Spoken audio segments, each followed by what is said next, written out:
Hey YouTube, I am back with another story time, and if you do enjoy these story times, please like, subscribe, ring that bell. In case this is one of those sort of childhood nostalgia memories. This was like probably at the age of 9 or so. This was the first time I ever got into any like serious trouble with my parents. Well, my mom specifically. I don't think my dad really cared, but as far as like getting my mom seriously pissed off at me in kind of a legitimate way.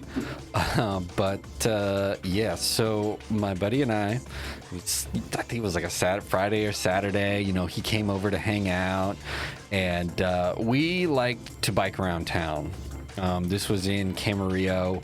It's a really nice community to bike around in. I mean, you could pretty much get all across the town on a bike. It was really cool just kind of being a latchkey kid, biking around town, having a good time. And so that's what we did a lot of the times. We just hung out and just kind of caused a little, you know, havoc here and there.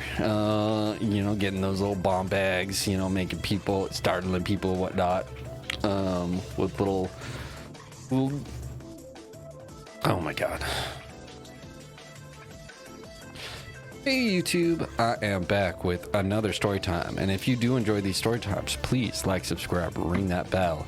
In any case, this is another one of those sort of childhood nostalgia kind of memories. This was the first time I ever got into any sort of, I guess you'd say, like legitimate trouble with my folks, my mom particularly. I don't think my dad really cared, but basically, I stayed out a little too late with my buddy. So this was like a Friday or Saturday. My buddy and I, we like to bike around Camarillo over the weekend. We just liked biking around town and just you know, having latchkey kid kind of fun going around. It just felt really nice biking around neighborhoods and, you know, talking shit to other kids and just being a latchkey kid.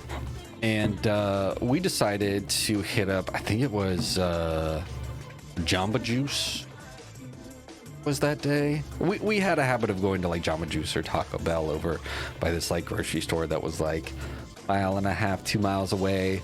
We liked biking there, going back. Sometimes we'd steal candy from the grocery store, but it was like we got some, I forget if it was Taco Bell or Jamba Juice. We got some sort of snackage, you know. We're biking throughout the day, but then we just like, hey, we kind of want to play some arcade games. But the closest, like the closest place was a Topper's Pizza. If you're in the California area, I don't know if it's still around or anything, but Topper's Pizza was a certain kind of place. It was like the idea was similar to like how Pizza Hut want to do, of like kind of a dine-in, take your kids, have some fun, some arcade games kind of thing, but it's just better quality. And it was just like a local chain, I think, there, but delicious pizza. So the thing was, that was another couple miles out of the way in somewhat different direction.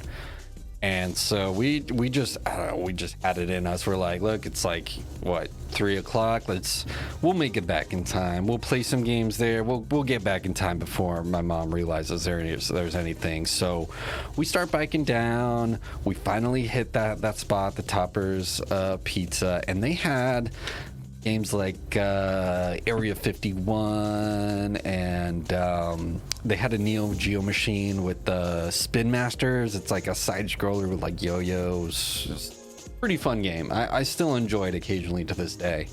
But they had a Simpsons arcade cabinet as well. So between the Yo-Yo Master game and the Simpsons game, we got hooked. We got sucked into it. We played so much of that Simpsons arcade game. It was like, next thing we knew, it was nighttime, and we're like 9 years old, and it's getting dark out. And so we realized, like, oh, been here like 2.5, maybe 3 hours playing arcade games. Ooh, we need to get back. So we're booking it. We're trying to bike back, you know, as quick as we can. because we know like it's nighttime now. We need to be back. The street lights are on, so my mom's probably gonna be like, "Where were you?" But we didn't understand the gravity of the situation at the time, really. So we were biking back as best we could, and we at a point we're at an intersection and we're waiting for the crosswalk, and we look over and my folks had that sort of 90s Chrysler van with the wood paneling and whatnot, and it wasn't a van I would see on the regular. And so when I looked over and saw a van that was very similar, I was like, wait, what? And then I see someone that looks very similar to my mom. And then we locked eyes. And let me tell you, she had a bit of an anger problem, especially back then. And let me tell you, when that look in her eyes, when we locked eyes, it was like, oh my God, I'm dead. It was ridiculous. So she, in the middle of the intersection, well, I guess not in the middle, but like waiting, the light was red and she was waiting for the green light. Basically, rather than like parking somewhere, she immediately got out of the van and started screaming at us to get our asses in the van, to pull it in, grab the bike, threw it in the back. She took us home. His mom was already at my house, and let me tell you, they were pretty angry. His mom was frustrated, more of just kind of like embarrassment of being kids in trouble. But my mom kind of had that. She was very much controlling her unhinged rage, like because another person was there, someone, a third party outside of our family was there, so she kind of had to control her anger a little bit. But she could tell there was definitely a seething rage inside of her. And essentially what ended up happening was a long talk in the living room about like how dangerous that is, and how it's you don't understand what could have happened, and all this blah blah blah blah blah. Even though it's like, come on. Next thing I know, my punishment was a month of no entertainment, no TV, no video games, or nothing.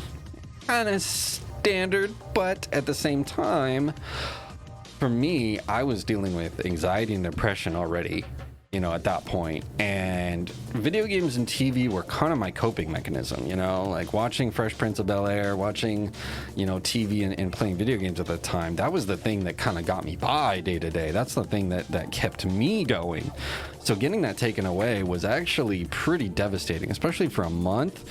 It was definitely rough. And the way my mom was, it was kind of hard to get around. I tried to watch TV here and there, but back then with the big CRT TVs, they get hot. So she could tell if the TV was on. You just got to feel the warmth in the back. And if she felt that warmth, ooh, that basically added more time. She would that unhinged rage would come out, screaming and yelling and just kind of being very scary with that blank look in her eyes, like you don't know what the fuck she's gonna do. So I tried to kind of keep it on the down low as much as possible. But my buddy, he apparently kind of after a week or two pretty much got all kid stuff back. He just had to do some chores.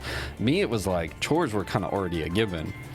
For me, I ended up having to, as an alternative, the way the entertainment system was set up, I would actually listen to my TV shows like it's a freaking radio show, which is kind of interesting at the time, kind of forcing that, but pretty sad that I that was my form of entertainment at the time, was listening to sitcoms to keep me as grounded as possible for that month, because it was definitely a rough month for me without any type of entertainment to get by. It was not in a good mental place myself. My family was not in a good mental place, and so it's like to take away the one coping mechanism, the coping mechanisms I had, was definitely a rough time for me, particularly when it came to my anxiety and depression. So it was definitely a rough time having that type of isolation. So yeah, that was that was the first time I ever got into any serious